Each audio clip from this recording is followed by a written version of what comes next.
In this chapter, we're going to be making the project you're now seeing on screen from scratch. We'll be using presets and also adding some effects and adding some animation as well. But first, before we jump into that and start making this stuff, I want to give you a movie where we just have an overview of the entire workflow of After Effects from start to finish.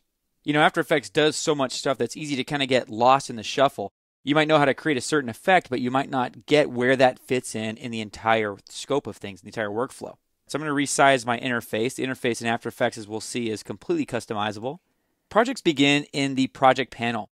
We double-click in the blank area in the project panel to import assets.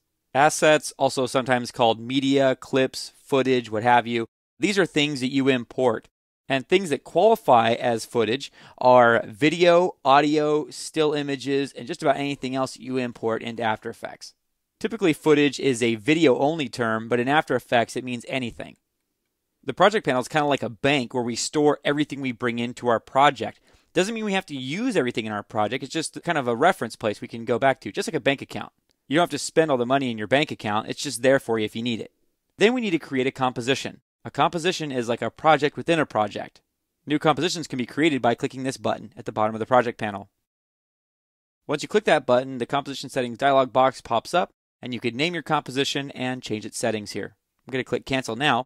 I already have a composition open. Compositions show up as tabs down here in what we call the timeline panel. In the timeline panel, we stack layers. Typically, these are footage items that we've imported. And we also, if I zoom out here, we have a timeline that we can scrub. We could go left and right. As we advance this little playhead called the current time indicator, we go further out in time. As you can see here, 3S for seconds, 4 seconds, 5 seconds, and so on. So we could move forward in time, or by dragging to the left, we could go back in time. Now we also have a whole host of other panels that help us do our jobs. One of the most common is the Effects and Presets panel. It's here that we search for and apply effects.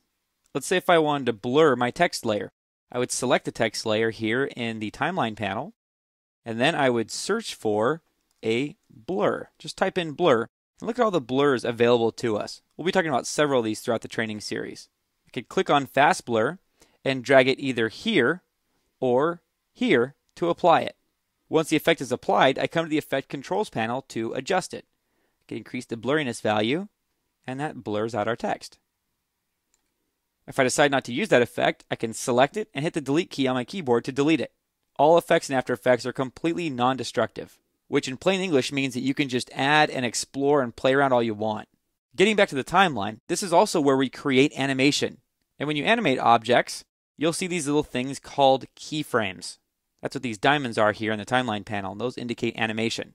And so once we've imported objects, brought those objects into compositions, and we've added effects and moved things around and animated, then it's time to export. In other words, we send our project out into a video or some other format that another program will understand. To do that, we go to the composition menu at the top of the screen and select Add to Render Queue. And from the render queue, we have a powerful method of outputting video.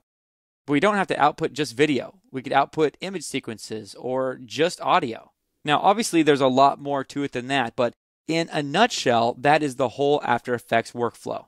In the next movie, we're actually going to set up this project from scratch. We'll import the layers, set up a composition, and get things going.